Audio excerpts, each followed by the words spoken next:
ونعوذ بالله من شرور أنفسنا ومن سيئات أعمالنا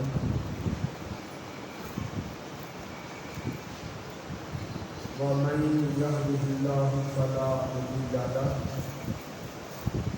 ومن يضلله فلا هادي له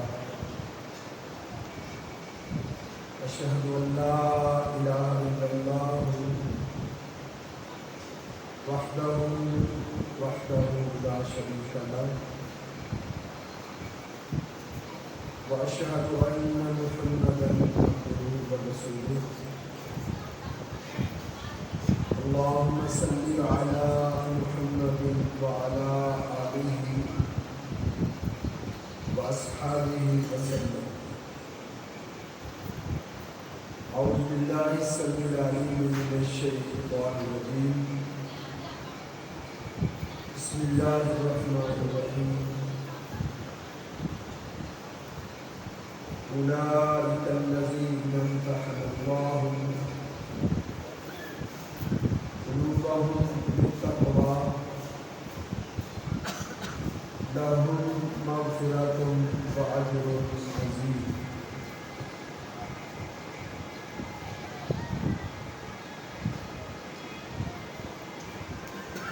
قال النبي صلى الله عليه وسلم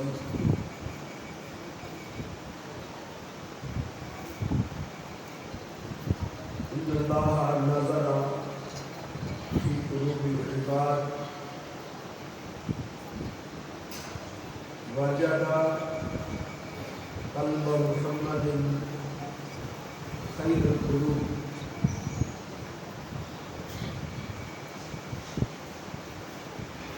استخاره بنبوته ورسالته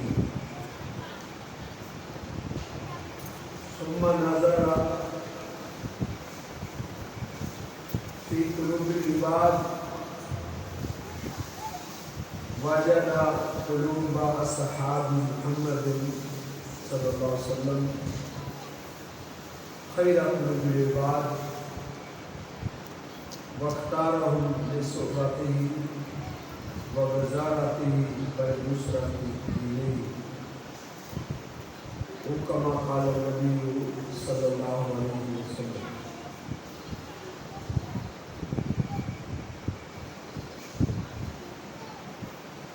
اس امت کی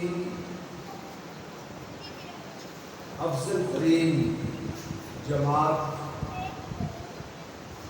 صحابہ کرام کی جماعت ہے. اس پر پوری امت کا اجماع ہے، بلکہ تمام امتوں میں سے انبیاء کے بعد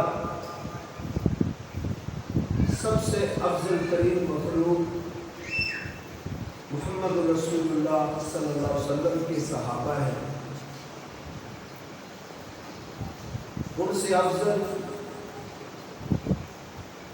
تمام مخلوقات میں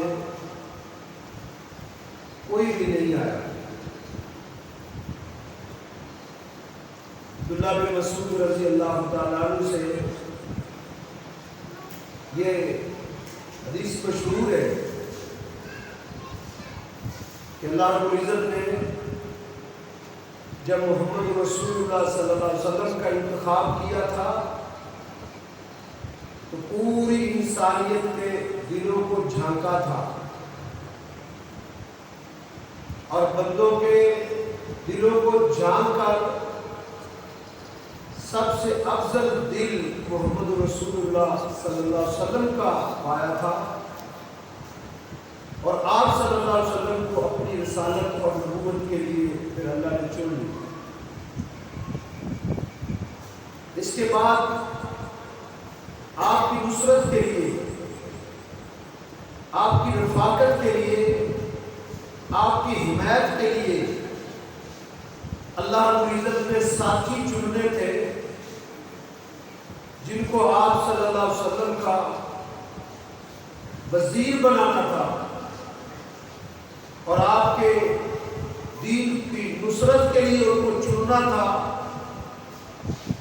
اس وقت بھی اللہ رب العزت نے ناظر فی قلوب العباد اپنے بندوں کے دلوں میں جھانکا، تو سب سے افضل اور سب سے بہتر، سب سے عظیم جو دل تھے وہ محمد رسول اللہ صلی اللہ علیہ وسلم کے صحابہ کے تھے۔ ان کو آپ کی نصرت کے لیے، آپ کی رفاقت کے لیے اور آپ کی صحبت کے لیے ان کو منتخب کیا، ان کو چن لیا۔ یہ صحابہ کرام کی فضیلت اور ان کی عظمت اور مناقب پہ بہت بڑی دلیل ہے کہ آپ تمام امتوں کے اصحاب اور ان لوگوں سے افضل ہیں۔ رسول اللہ صلی اللہ علیہ وسلم سے سوال ہوا تھا من خیر الناس، آقا سب سے بہتر لوگ کون ہیں؟ آپ نے فرمایا انا ومن معی، میں اور جو میرے ساتھی ہیں وہ سب سے افضل ہیں۔ صحیح بخاری میں ہے، آپ سے پوچھا گیا کہ من خیر الناس، سب سے بہتر کون ہے؟ خیر الناس کرنی، آپ نے فرمایا بہترین میرے زمانے کے لوگ ہیں۔ آپ کے زمانہ کے لوگ صحابہ کرام تھے۔ خیر الناس کرنی، میرے زمانے کے لوگ بہترین لوگ ہیں۔ ثم الذین یلونہم، پھر وہ لوگ جو ان کے بعد آئیں گے۔ ثم الذین یلونہم، پھر وہ لوگ جو ان کے بعد آئیں گے۔ تین طبقے رسول اللہ صلی اللہ علیہ وسلم نے فرمایا بہترین، سب سے افضل، فرمایا میرے زمانے کے لوگ ہیں، وہ صحابہ کرام تھے۔ پھر ان کے بعد آنے والے وہ تابعین اعظام تھے، پھر ان کے بعد آنے والے وہ تبع تابعین تھے۔ یہ افضل ترین جماعت ہے جن کو اللہ کے پیغمبر صلی اللہ علیہ وسلم نے افضل کہا۔ انہیں فضیلت کیوں ملی ہے؟ ایک تو ان کی فضیلت کی وجہ کہ انہیں محمد رسول اللہ صلی اللہ علیہ وسلم کا دیدار نصیب ہوا ہے، اور ان کو اللہ کے پیغمبر صلی اللہ علیہ وسلم کی صحبت نصیب ہوئی۔ یہ ایک بہت بڑا نعمت اور بہت بڑا ایک مقام تھا جو اللہ کے پیغمبر صلی اللہ علیہ وسلم کے صحابہ کو ملا کہ ان کو آپ کے دیدار کے لیے اللہ نے چن لیا۔ عبداللہ بن مسعود رضی اللہ تعالیٰ عنہ، عبداللہ بن عمر رضی اللہ تعالیٰ عنہ سے مروی ہے لا تسبوا اصحاب محمد، تو محمد رسول اللہ صلی اللہ علیہ وسلم کے صحابہ کو برا بھلا مت کہا کرو، ان پر اپنی زبانیں مت کھولا کرو۔ لَمَقَامُ أَحَدِهِمْ، اگر کسی صحابی کو ایک لمحے کے لیے، ایک لحظہ کے لیے، چند منٹوں کے لیے اللہ کے پیغمبر صلی اللہ علیہ وسلم کی صحبت ملی، صرف چند منٹوں کی، چند منٹوں کی صحبت نے ان کو اس قدر بلند کر دیا تھا اور اس قدر عظیم بنا دیا تھا، چند لمحوں کی صحبت نے ان کو اس قدر اعلیٰ بنا دیا تھا کہ بعد میں آنے والا زندگی بھر کی عبادتیں اور ریاضتیں لے کر آ جائے، ان کے ایک لمحے کو وہ نہیں پا سکتے۔ یہ مقام اور یہ مرتبہ اور یہ رتبہ اللہ کے پیغمبر صلی اللہ علیہ وسلم کے صحابہ کو۔ کسی نے احمد بن حنبل علیہ رحمہ سے پوچھا کہ عمر بن عبدالعزیز بڑے نیک خلیفہ تھے، بڑے متقی اور بڑے پرہیزگار تھے، انہوں نے اللہ کی زمین کو عدل و انصاف سے بھر دیا تھا، ان کے دور میں بکری اور بھیڑیا ایک گھاٹ میں اکٹھے پانی پیتے تھے، ایسا عدل تھا۔ کسی نے پوچھا کہ عمر بن عبدالعزیز علیہ السلام وہ افضل ہیں، وہ بہتر ہے، ان کی فضیلت زیادہ ہے، ان کا مقام زیادہ ہے، یا سیدنا امیر معاویہ رضی اللہ تعالیٰ عنہ کی فضیلت ہے؟ احمد بن حنبل علیہ السلام نے کیا فرمایا تھا؟ لا یقاسو بی اصحاب محمد صلی اللہ علیہ وسلم احد. نبی علیہ السلام کے صحابہ کے بعد جتنا بھی کوئی نیک کیوں نہ آ جائے، جس قدر بھی کوئی عبادت گزار اور ریاضت والا کیوں نہ آ جائے، اللہ کے پیغمبر صلی اللہ علیہ وسلم کے کسی صحابی سے اس کا موازنہ نہیں کیا جا سکتا. کسی صحابی سے بھلے اس نے ایک لمحہ بسر کیا ہو، ایک لمحہ، ایک لمحے کا بہت بڑا مقام ہے، ایک لمحے کی بہت بڑی حیثیت اور وقت ہے. مسلم عادت میں اللہ کے پیغمبر صلی اللہ علیہ وسلم نے اپنے صحابہ کو کہا کہ چلو مسجد مدینہ سے باہر نکلتے ہیں. اللہ نے مجھے خبر دی ہے ایک نوجوان آ رہا ہے اور اس نے بڑا لمبا سفر کیا، بڑا لمبا سفر، کئی دن گزر چکے ہیں اس کو سفر میں، ذات رہا اس کا ختم ہو چکا. وہ پتے کھا کھا کے، درختوں کے پتے اور گھاس کھا کھا کے اب مدینے کے قریب پہنچے. اس کے ہونٹ پتوں کی وجہ سے، گھاس کی وجہ سے زخمی ہو چکے. نبی علیہ الصلوۃ والسلام کو وحی کے ذریعے خبر دی. آپ باہر نکلے، دیکھا دور سے ایک نوجوان اپنی سواری کو دوڑاتا. نبی علیہ الصلوۃ والسلام نے فرمایا یہ وہ شخص لگتا ہے. جب وہ قریب آیا، پوچھا تو کہاں جا رہا ہے، کہاں کا قصد ہے، کس سے ملنا چاہتا ہے؟ اس نے کہا اريد یثرب، میں یثرب کے ارادے سے آ رہا ہوں. واريد محمدا، اور میں نے محمد رسول اللہ صلی اللہ علیہ وسلم سے ملاقات کرنی. یثرب آنا چاہتا ہوں، اللہ کے نبی سے ملنا چاہتا ہوں، ملاقات کے لیے آ رہا ہوں. اللہ کے پیغمبر صلی اللہ علیہ وسلم نے فرمایا آنا محمد رسول اللہ، میں وہ محمد ہوں جو اللہ کا پیغمبر ہے. اس نے کہا السلام علیکم، اے اللہ کے حبیب آپ پر سلامتی. اونٹ پر بیٹھے ہوئے سواری کی حالت میں اللہ کے پیغمبر صلی اللہ علیہ وسلم سے کہتا ہے صرف لیا الاسلام یا رسول اللہ، اللہ کے رسول میرے لیے اسلام کی تفصیل بیان کرتے ہیں. اسلام کیا ہے؟ نبی علیہ الصلوۃ والسلام نے اسلام بتایا اس کو. وہیں سے وہ واپس پڑا. ابھی چند قدم وہ چلا ہے، اس کے اونٹ کا پاؤں ایک سوراخ میں آیا جس سے اس میں لچک پیدا ہوئی. وہ گردن کے بل گرا اور فوراً اس کی گردن ٹوٹ گئی. نبی علیہ الصلوۃ والسلام نے صحابہ کو کہا پکڑو اس کو. انہوں نے پکڑا، اس کی روح نکل گئی. نبی علیہ الصلوۃ والسلام نے آگے بڑھے، آپ نے اپنی گود میں اس کے سر کو رکھا. نبی علیہ الصلوۃ والسلام نے فرمایا رہی تمہارا کہے، میں دو فرشتے دیکھ رہا ہوں جو جنت سے نازل ہوئے ہیں، جنت سے آئے.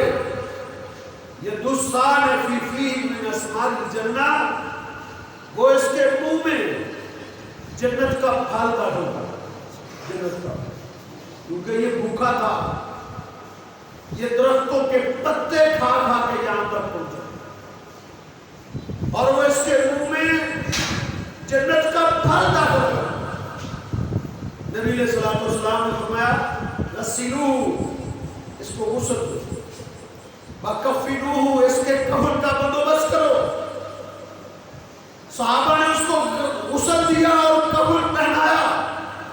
آپ نے اس کا جنازہ پڑھا، اپنے ہاتھوں سے اس کو لاد دیا. نبی علیہ الصلوۃ والسلام نے اس کی قبر پہ کھڑے ہوئے کیا کہا تھا؟ وحدثکم عن ھذا الرجل، میں کے بارے میں بتاؤں، ہاذا منہم عاملہ قلیلا و اجیرا کثیرا، یہ وہ شخص ہے اس نے عمل تھوڑا کیا، عمل کرنے کا اسے موقع کم ملا ہے، لیکن اس کو اللہ نے جو اجر دیا ہے وہ بے تحاشا ہے، ڈھیروں اجر ہے۔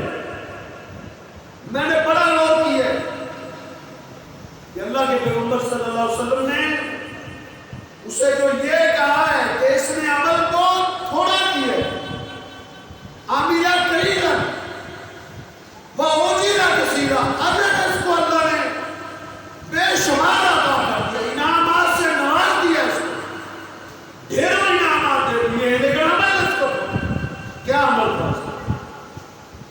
ابھی تک تو اس نے ایک سجدہ بھی نہیں کیا، ایک سجدہ بھی اس نے ابھی تک نہیں کیا۔ اسلام اس نے قبول کیا، اللہ کے پیغمبر صلی اللہ علیہ وسلم نے اس کو نمازیں بتائی ہیں، روزے بتائے ہیں، فرضیت حج بتائی ہے، لیکن ابھی تک اس نے ایک سجدہ بھی ادا نہیں کیا۔ عمل اس نے کیا کیا؟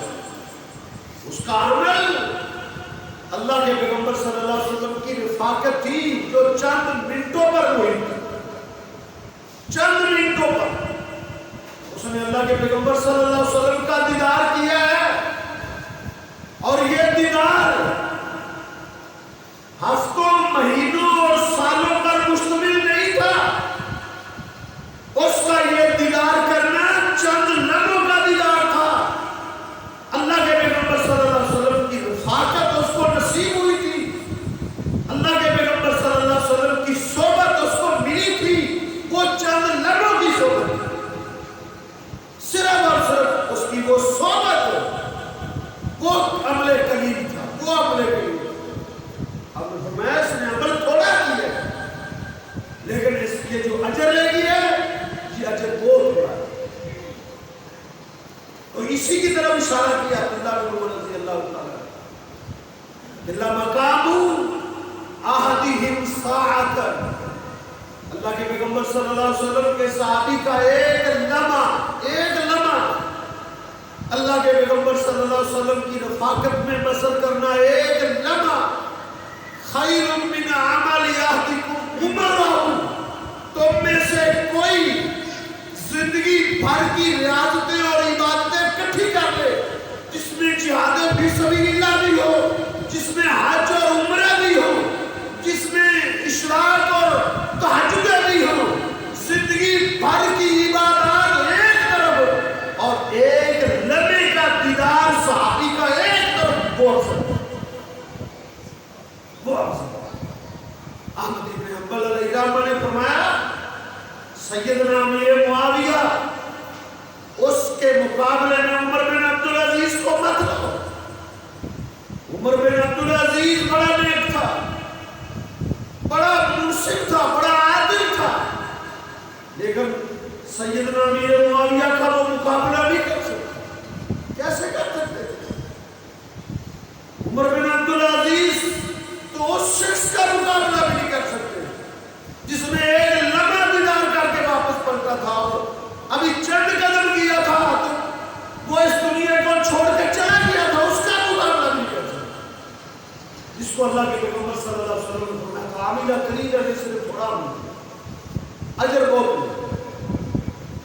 بھاری فرق ہو گیا۔ تو ہاں امیر معاویہ رضی اللہ تعالیٰ عنہ کا مقابلہ نہیں کر سکتا، بلکہ عبداللہ بن مبارک رحمہ اللہ نے تو پھر جہاں تک رحمت ہوئی جب ان سے یہ سوال ہوتا انہوں نے کہا سیدنا امیر معاویہ کاتبین وحی میں سے تھے جنہوں نے اللہ کے پیغمبر صلی اللہ علیہ وسلم کی معیت میں ایک عرصہ بسر کیا ہے، آپ کے ساتھ جہاد کے میدانوں میں زندگی بسر کی۔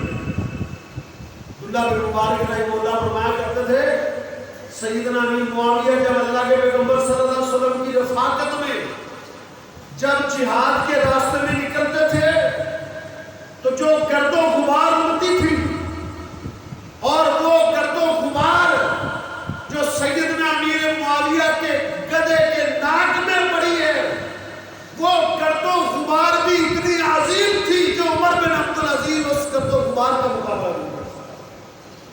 کتنا مقام تھا. نبی علیہ السلام کی رفاقت میں اس گرد و غبار کو اللہ کے نبی کی صحبت نصیب ہو جائے. گرد و غبار کو, اس گرد و غبار کا مقابلہ بعد میں آنے والا چوٹی کا ولی نہیں کر سکتا. پھر ان نفوس قدسیہ کا مقابلہ کرنا. میرے بھائیوں کو لوگ بڑے عظیم تھے. اللہ رب العزت نے ان کا امتحان لیا تھا. اولئک الذین امتحن اللہ قلوبهم للتقوی. اللہ نے ان کو جانچا تھا, اللہ نے ان کو پرکھا تھا. اللہ رب العزت نے ان کو ایک بھٹی میں ڈال کے ان کو چیک کیا تھا. ان کے ایمان کو وہ مضبوط نکلے تھے, وہ ثابت قدم نکلے تھے, وہ پورے نمبروں سے پاس ہوئے تھے جب اللہ نے ان کا امتحان لیا. آج لوگ ان کے ایمان کو ڈستے ہیں, کہتے ہیں نہیں. کراچی کے ایک خبیث نے کتاب لکھی, اس نے کہا محمد رسول اللہ کے صحابہ, ان کو کسی نے چومی نے بتا دیا تھا کہ وہ غالب آئے گا, اس سے فتوحات ملے گی, اس سے میں مالک غنیمت آئے گا. وہ اس لیے ساتھ جڑ گئے. وہ تو صرف اور صرف حکومت کے لیے اور حکومتوں کے لیے ساتھ ملے تھے, اقتدار کے لیے ملے تھے, خلافتوں کے لیے ملے تھے. یہ آج ان کے ایمان پر ڈاکہ ڈالا جاتا ہے, ان کے ایمانوں کو آج یہ ڈسا جاتا ہے. لیکن آپ قرآن اٹھا کے دیکھیں, کتب حدیث اور تاریخ کی برگردانی کر کے دیکھیں. اولئک الذین امتحن اللہ قلوبهم للتقوی. انہیں جو مقام ملا تھا, انہیں جو رتبہ ملا تھا, انہیں جو عظمت ملی تھی, انہیں جو رفعت ملی تھی, انہیں جو شان و شوکت ملی تھی, وہ اس بنیاد پر ملی تھی کہ اللہ نے ان کا امتحان لیا تھا. وہ اس امتحان میں پاس ہوئے تھے, پاس اچھے نمبروں سے پاس ہوئے تھے. پھر اللہ رب العزت نے فرمایا تھا اولئک هم المفلحون, یہ کامیاب لوگ ہیں.